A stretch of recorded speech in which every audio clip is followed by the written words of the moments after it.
This is the Toasted Sister podcast. I'm Andi Murphy.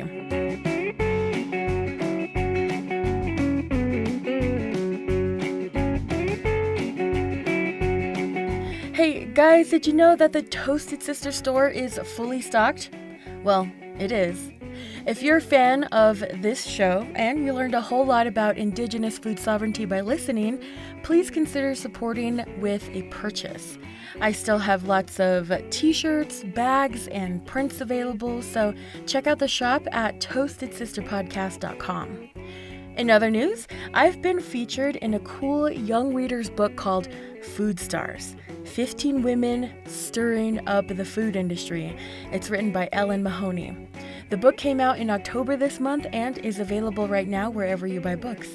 I have one advance copy and I just might give it to a young reader via social media, so follow Toasted Sister on Facebook and Instagram.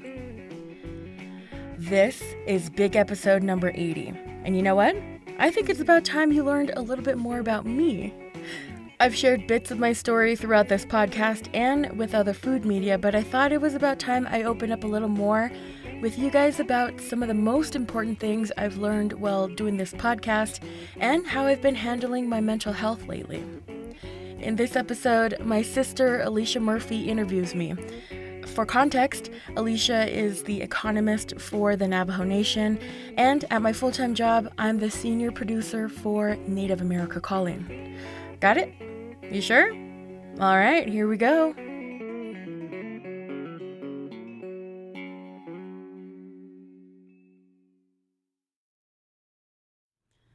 Well, introduce yourself. My name is Andi Murphy. I am the creator, host, and producer of the Toasted Sister podcast, which is the only award-winning show about Native American food. I am also a radio producer with Native America Calling, which is also the only live one-hour radio show about Indigenous issues and topics. So really, I'm a journalist. I've been a journalist for about a decade now, starting my focus in feature writing with newspaper, old newspaper print, and moved over to radio with Native America Calling. And then Toasted Sister is this, big side project that really has turned into a big resource for Native American food and capturing all the voices of this Native food movement. Mm-hmm. How was that transition between writing for a classic newspaper to everything social media and now radio and podcasting? Yeah. Well, when I was in college, that was really like the transition point in media where, all the professors and the old editors and journalists, they were really like talking about this new frontier of social media and blogs and anybody can be a journalist and stuff like that. And this big boom of, other media sources other than newspapers. So, I got my training really quick right at the beginning of my journalism education and career with multimedia journalism. So, photography was one thing that I got really interested in. So I learned a whole bunch about photography and photojournalism. And then using social media, it was one thing we got really interested in, and then started off with making sound slides. I don't know if that's actually a thing anymore, but it was a program that combined audio with photos, and I think I made 2 of them while I was at the newspaper, and then, Instagram and Facebook and all this other kind of media maker apps came out and kind of took everything over. So, beginning at Las Cruces Sun News, right out of college, I was focusing on features, which is, the lighter side of journalism. I know some people call it like fluff journalism and like easy pieces and stuff like that, but those have really been something that I really enjoyed doing because it's really getting into the nitty-gritty of a person and finding out why they are sticking out in the community, whether they've rescued, somebody from a burning building, or they're won the lottery in town and they're like the only person who won the lottery in town. And it's cool to find out stories about people and write these people stories. And it's also really, really fun for me to write very colorfully, because even before I was interested in journalism, I wanted to be an author like Anne Rice and write like sexy vampire books and fiction like that. So definitely with features writing, you can be a whole lot more colorful.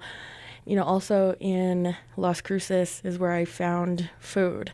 I got sent out to do a food review, and from there I kept getting assigned to do these food reviews. And pretty soon, 3 years, every week I went to a new restaurant, ate something and wrote about it and took a photo. So that's how I really got interested in food.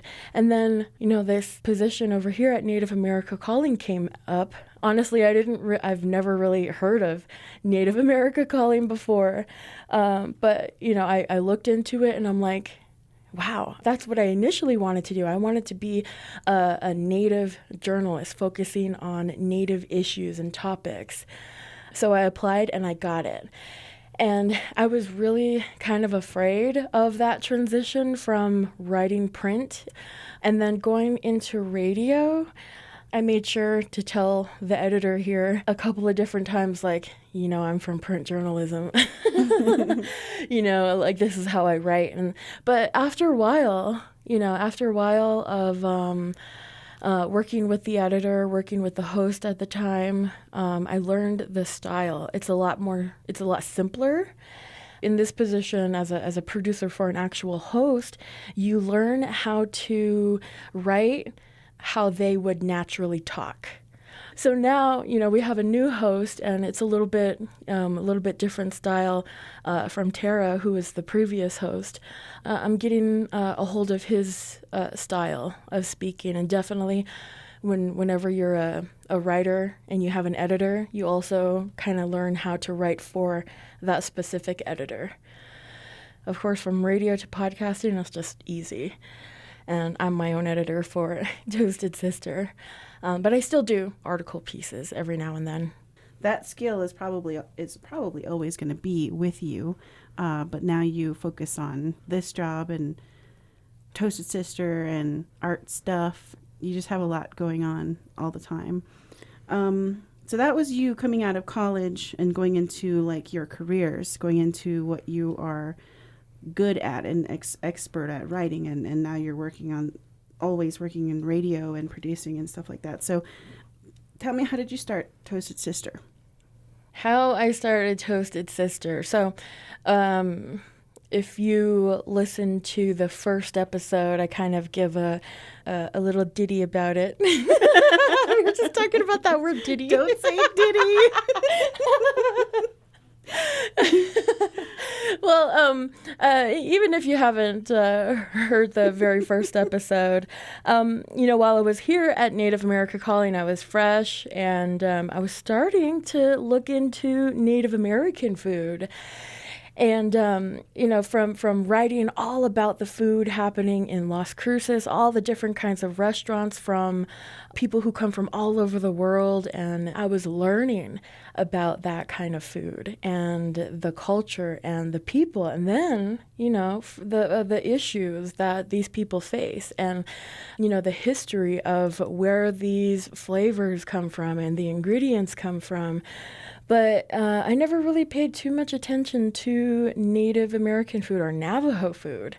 So I started, poking around a little bit and found out that there was Nephi Craig and Sean Sherman kind of doing a little bit of work. So talked to them for a show. I think it was just about Native American food. Here it is.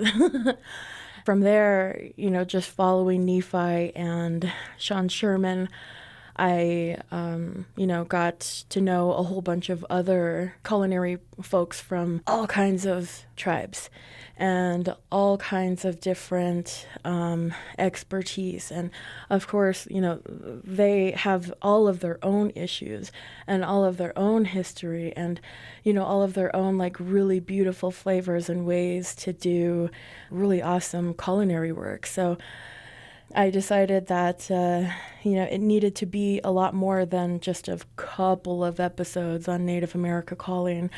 And it was actually Monica, who was one of the previous producers here, who was like, you should just do a podcast.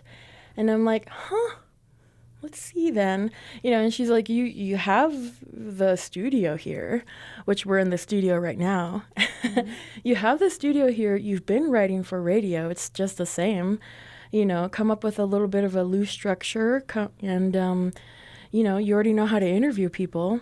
Why don't you just do it? And so I did it. And, it's been 5 years, 2 awards.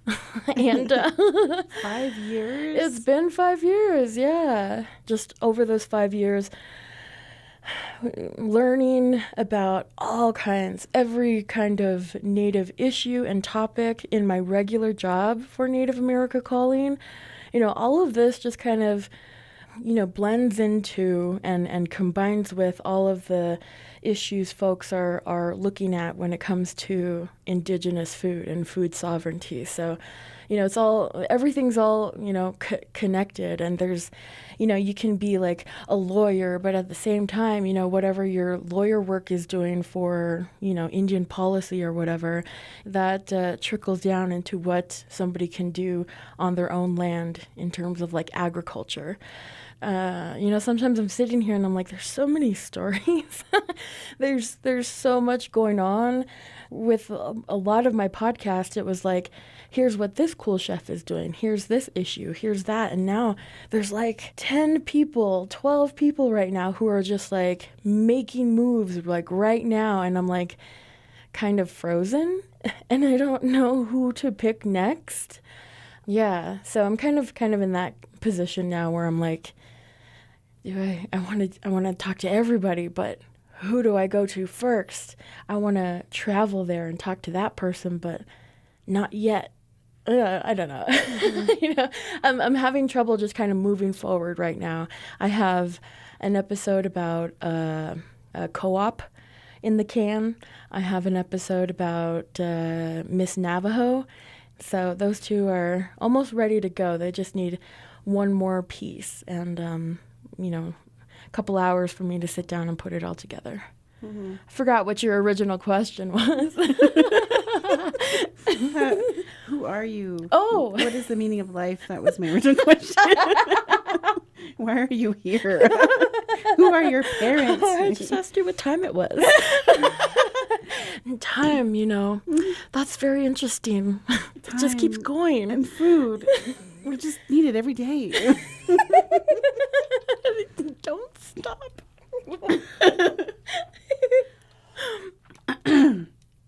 Well, I think that's sort of a common thing that's happening now after the globe is coming out of a pandemic. Like, there's so many things that we learned just staying home.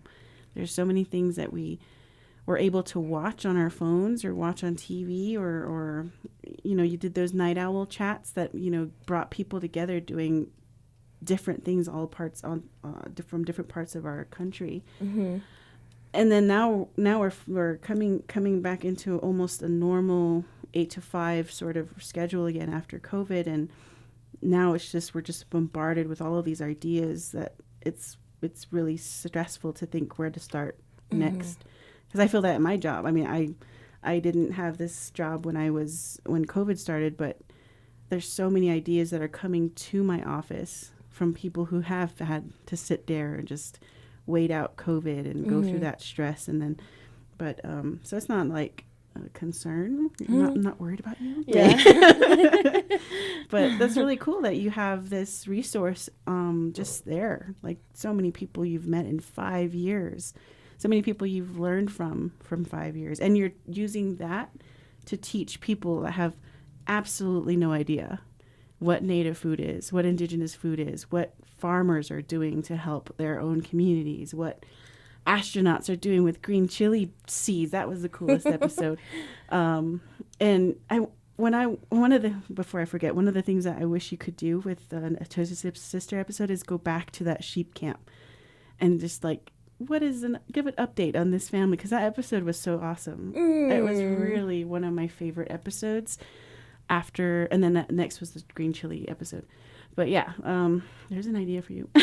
Yeah, that'd be cool. It was just so like peaceful over there, like, by the Shiprock. I don't know what that area is called. Shiprock. Oh. Okay. Yeah, I've never even been that close to that rock before. Yeah. So that was really neat. Okay, so after going through that move from college to your career now, and then your hustles on the side, which is Toasted Sister and art, how did you get started in art stuffs? Because in the beginning of Toasted Sister, I didn't have any money to start with. I knew I wanted to have some kind of logo, so I just decided to draw it myself. And it started out with that corn stalk. I was kind of inspired by a couple of posters in this studio at Native America Calling. And then, just kind of thinking, like, I don't want to have just a microphone with a feather coming off of it, like a beaded pair of headphones. I didn't want to go that way, and I definitely didn't want to have like a clip art, something like that. Like that's just not my style. And so I decided to draw my own, and I went through a couple of different versions of it and came up with what you see now is kind of like the original logo for Toasted Sister. And people really like it.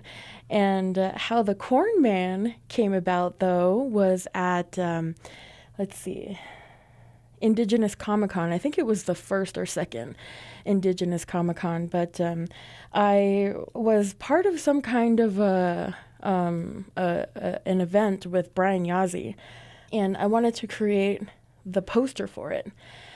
But I didn't want it to be like, any kind of old lame poster. Like, I just can't do anything like that. I can't do anything that comes from clip art. I can't do anything that's like comes from some person who made a template. I can't do that. So I really wanted to put my own spin on it, which I love horror. I love like all the goth stuff. I love, that punk rock sort of look and vibe.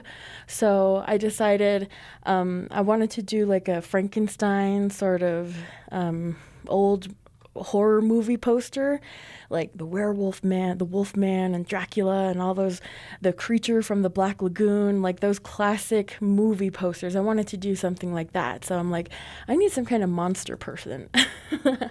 I need some kind of monster person, but it needs to be like native-ish. So, looking through all these different classic horror movie posters, I'm like, And, I came up with like a wolfman thing, like eating a squash or something like that. And, microphone, he's holding a microphone, and that didn't work. And it's just like suddenly a corn. And I thought his hair could be like that greaser kind of hair, like the stray cats. And a leather jacket. And that became the drawing for the poster for the event at Indigenous Comic-Con. And then I just got that regular like horror, font, and did that on top. I took that illustration of the Corn Man and really like redid it and did it up and everything, and that really became a really cool sort of vibe for the whole podcast. And doing feathers and beads and stuff like that has never really been my style at all. I think that style is pretty worn out, sometimes kind of tacky. I've never, liked earth tones and colors like that. But you see that for every other native project, every other native thing has a powwow dancer, has beads and feathers and earth tones and stuff like that. And that's not my style. And that's not what I wanted Toasted Sister to be. I wanted it to stand out. I stuck with that punk rock style and really just kept running with it. And I made the Celery Man, the Celery Sam, and that one carrot character that's on the website. Yeah. But some people might look at it as like childish, but it keeps up with that classic horror kind of punk rock sort of style.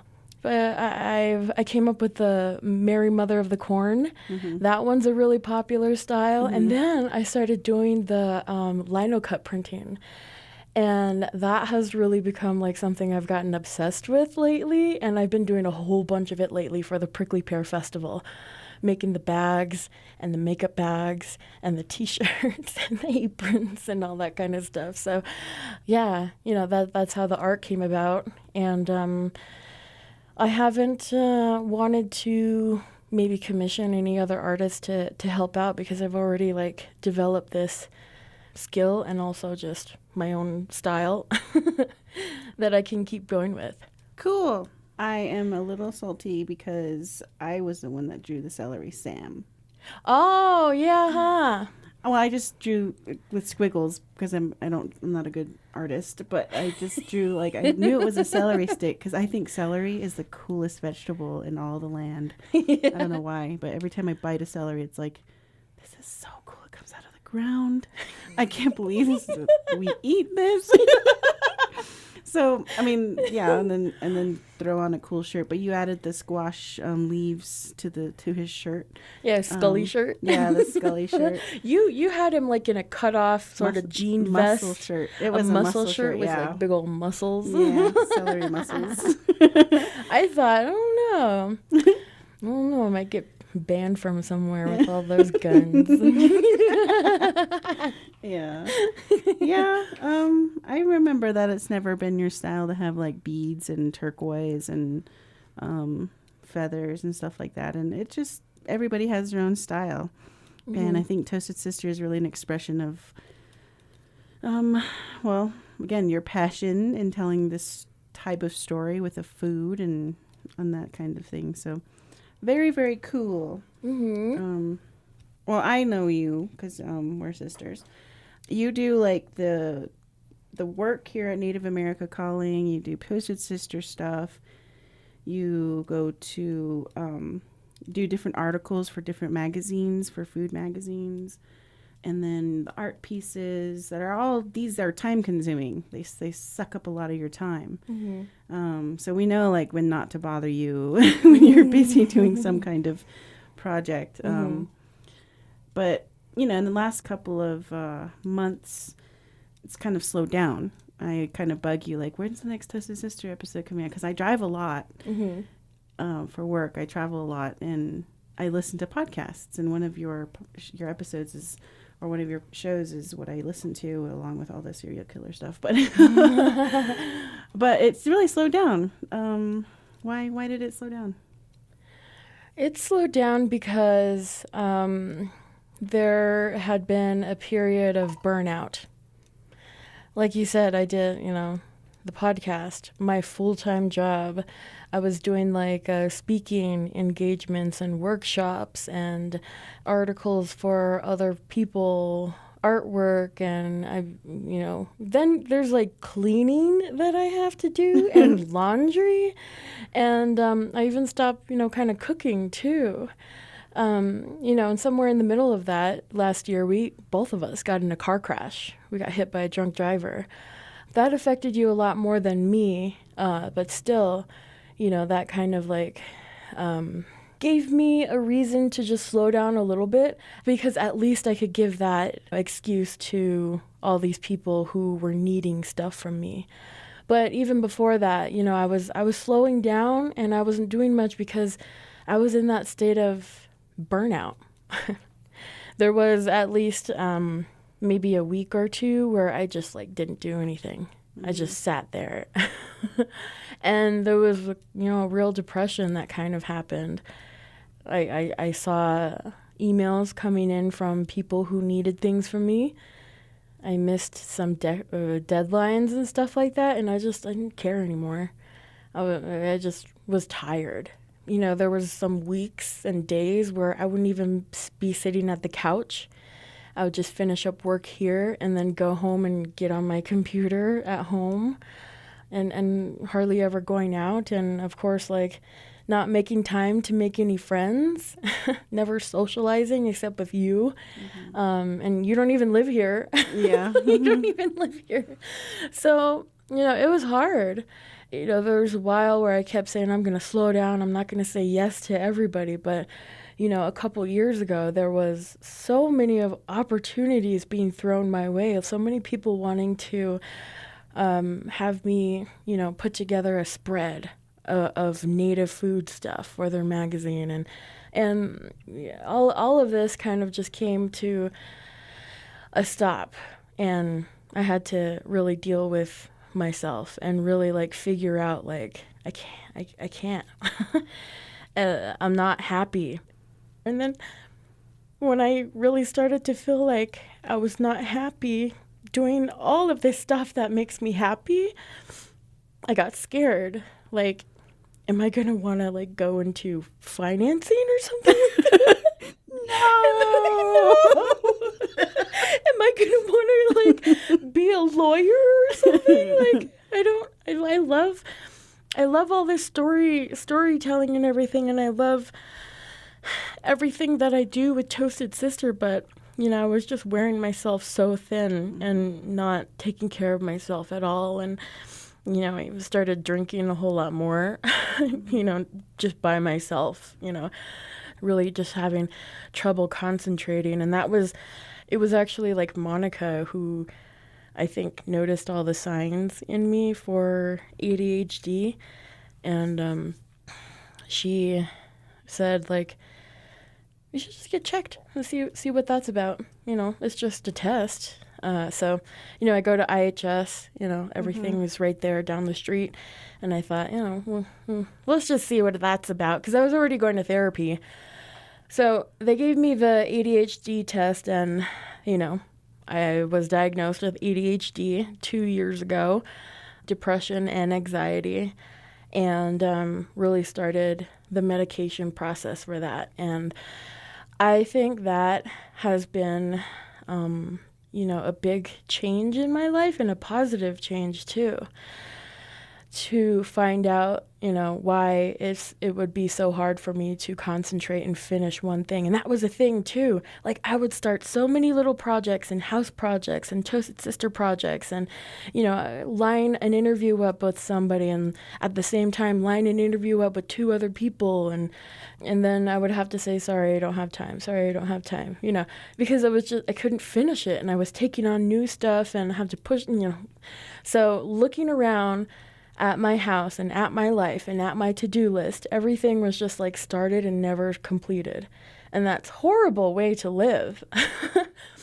That's one of the symptoms of ADHD. And so, you know, about a year trying out different medications, and now I'm at a really good spot where I think the medications are really good for me. I've said no to a lot of people, and I haven't been feeling bad about it at all. Now I'm sitting on the couch more than I ever have and watching TV.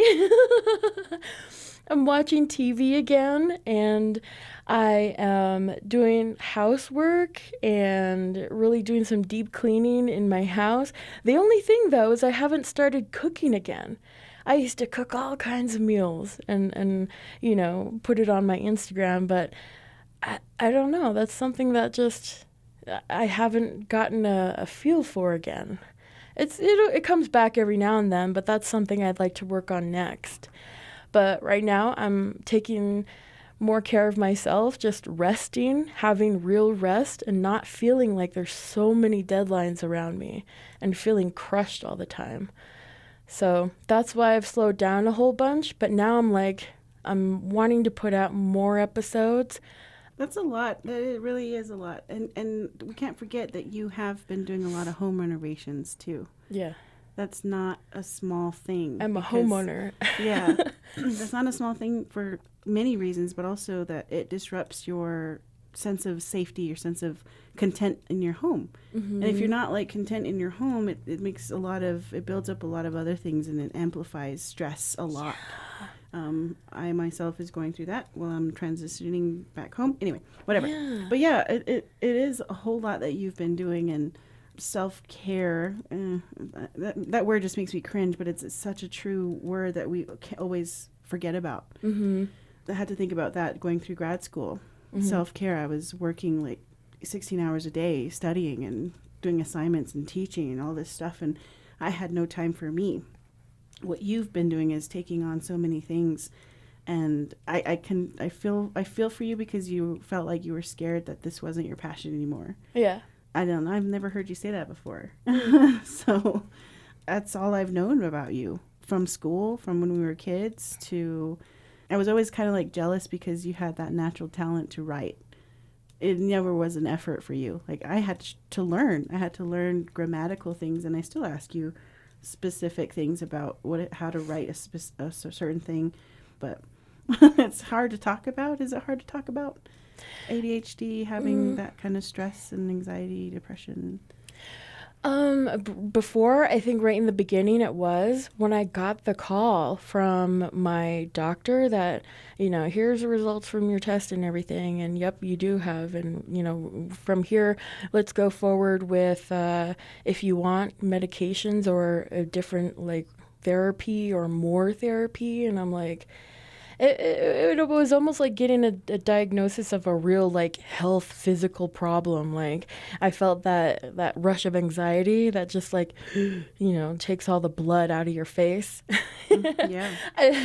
And, after that, I think I called you and I called mom and dad, and I was like crying like it was a death sentence or something because I never wanted to take medications.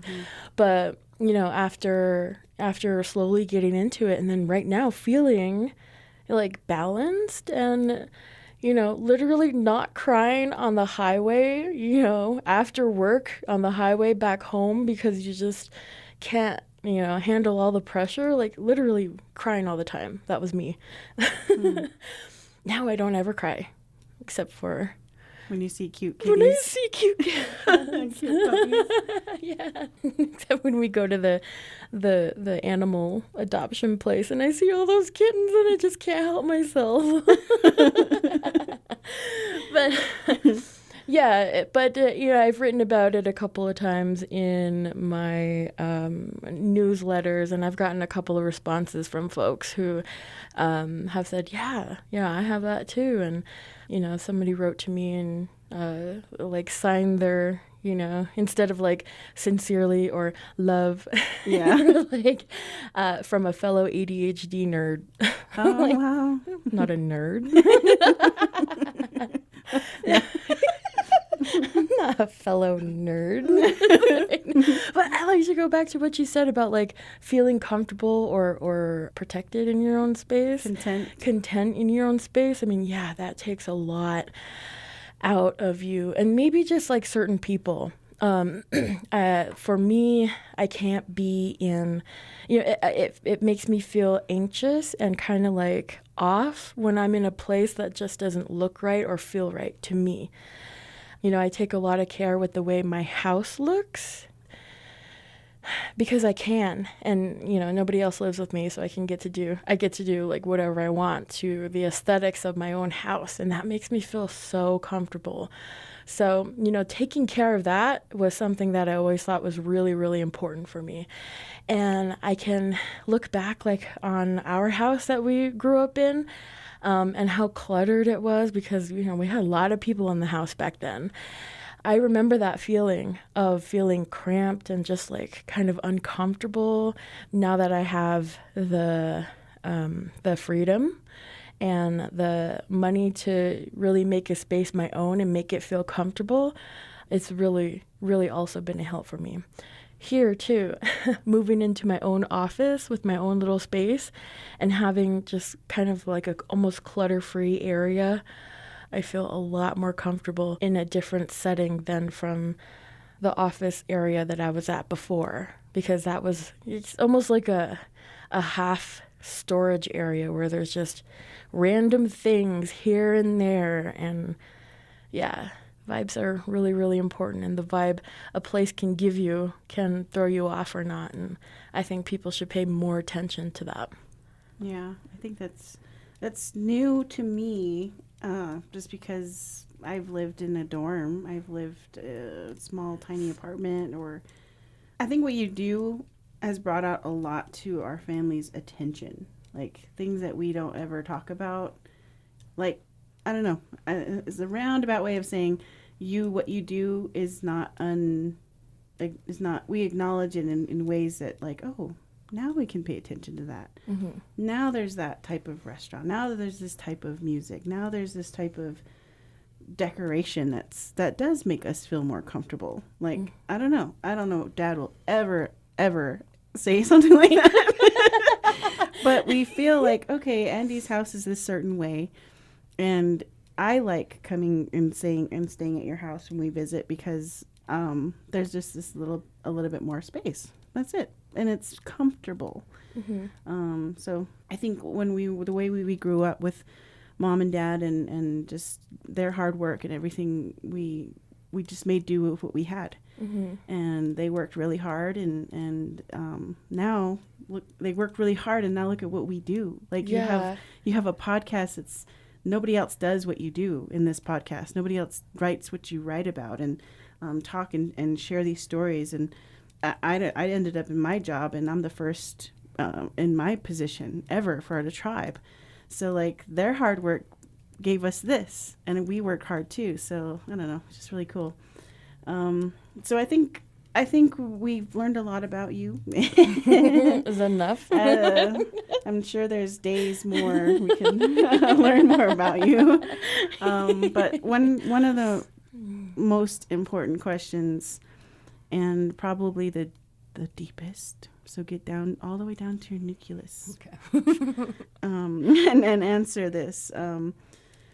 In all the 5 years that you've worked on Toasted Sister, and even writing about other native foods that not about Toasted Sister, but what is the most important thing that you've learned while working and listening to stories and interviews and people talk about Indigenous food? What is the most important thing that you've taken from that?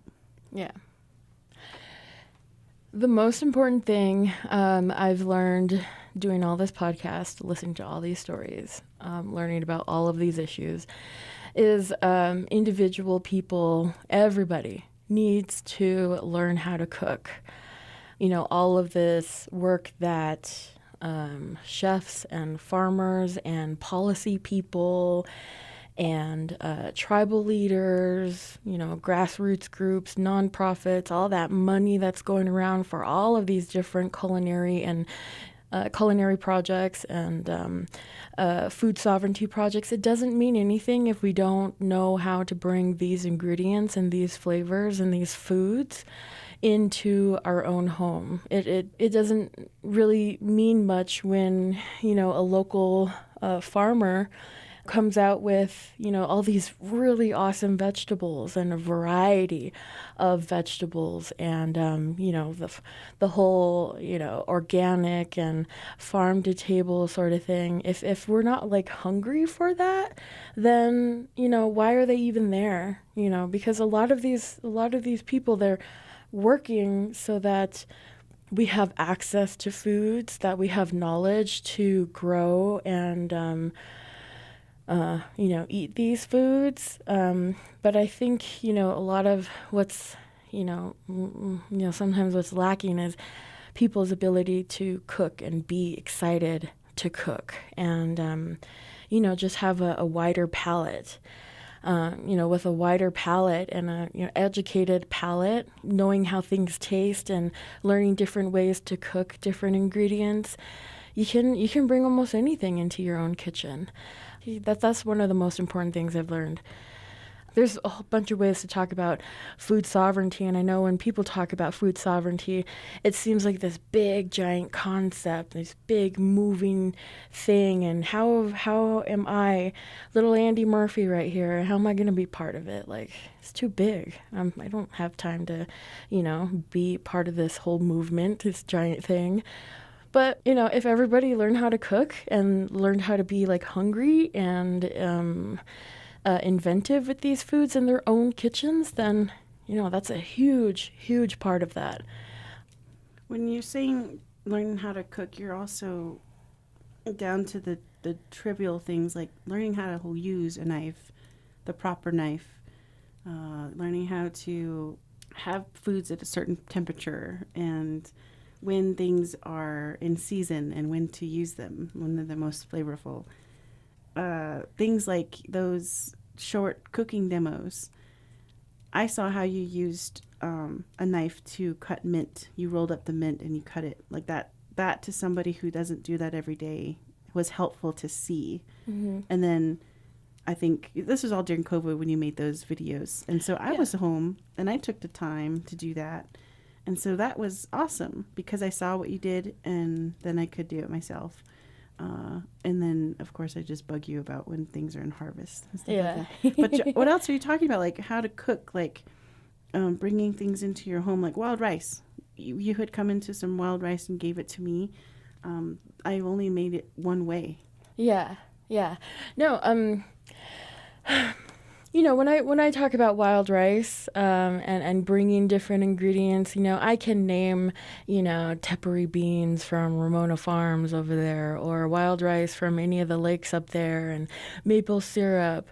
I know that puts me in a place of privilege and I recognize my place of privilege, when I mention some of these things because getting a bottle of maple syrup from way over there, it's a $20 bottle with like a $10, shipping and handling. What I'm also talking about is like your local farmers and growers and your tribal farmers and growers here in your own native community. I'm also thinking about I can cook. It just takes time. Mm-hmm. So when I was living in Las Cruces and I was a full-time student, I didn't have that time, so I meal prepped. So I cooked big things to eat all week. And one of my favorite things to cook was curry. Mm. I didn't learn that on my own. I learned that from you because I watched you. So a lot of people watch their families, watch their grandma, their parents cook for them. And that's kind of like their style of cooking. For instance, potatoes and Spam. Mm-hmm. Very popular, very good. But how does one move from that to let's expand the palate? Mm-hmm. That is a really, really good question. I don't think anybody has asked me that before. Like with our family, it was me just, being this food writer for 3 years and getting to go to all these restaurants, like literally every restaurant in Las Cruces. Me getting on the phone with everybody like, oh my gosh, next time you guys come to Las Cruces, we're going to go over here for some Greek food. They have this new Vietnamese restaurant. We have to go over here.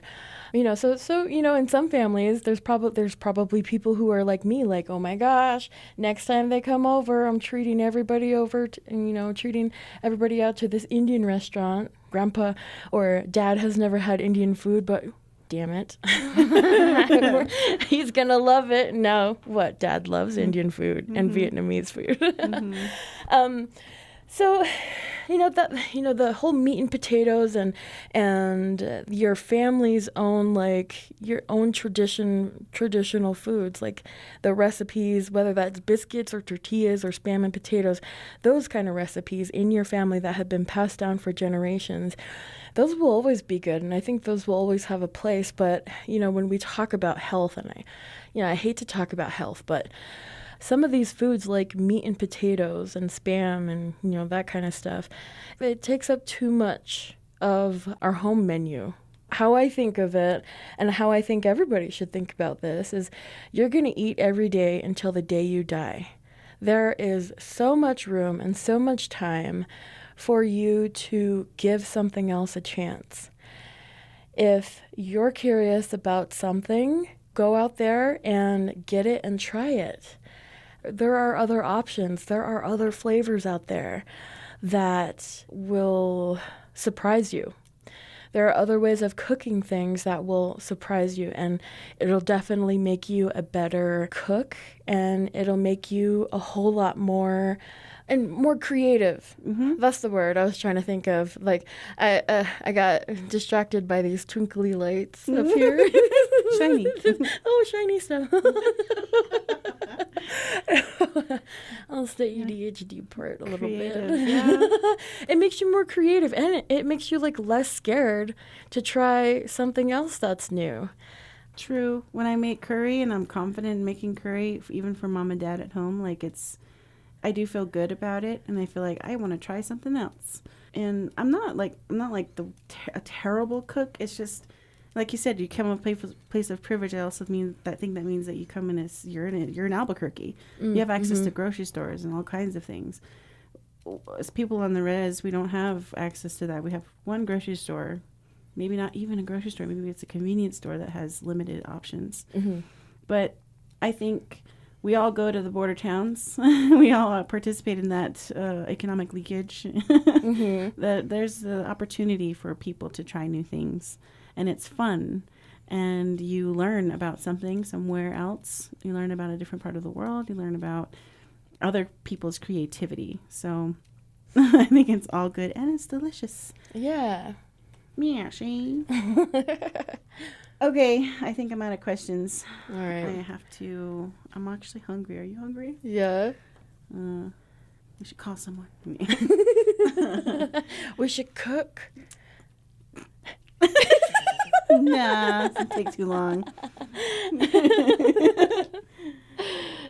Darn, it's weird to be at home, and I love, after living away from home for more than 15 years, I have home cooked food every single day, and that's brand new. That's so, and then to eat out, I'm like, wow, everything's so greasy, so salty.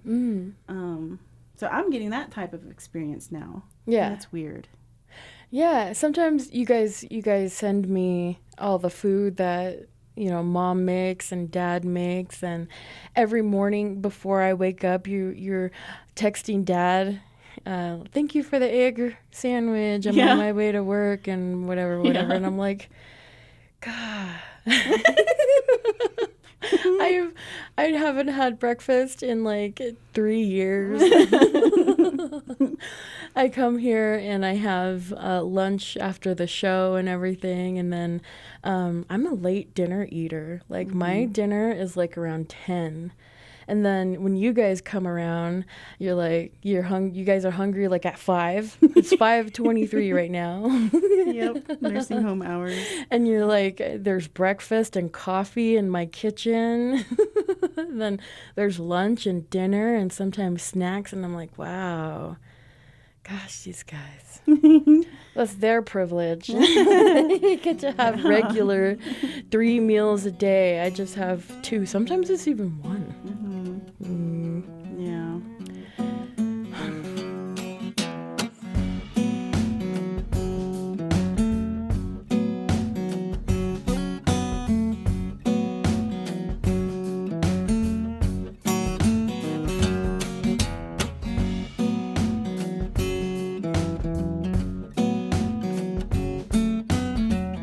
That was me, Andi Murphy. Thank you to my sister, Alisha Murphy, for spending time with me in the studio at Native America Calling. If you want more radio on current food news from Native America, tune into The Menu on Native America Calling. It's a monthly show scheduled for the last Friday of the month that I produce and host. I bring in guests to talk about food policy, new restaurants, people making waves, and what's in season. Visit nativeamericacalling.com for more info on this special feature called The Menu, not to be confused with the upcoming horror movie. Music for Toasted Sister is by C.W. Ione. Check out his music at cwione.com. That's cwayon.com. I'm Andi Murphy, overlord of the Toasted Sister podcast. We'll see you next time.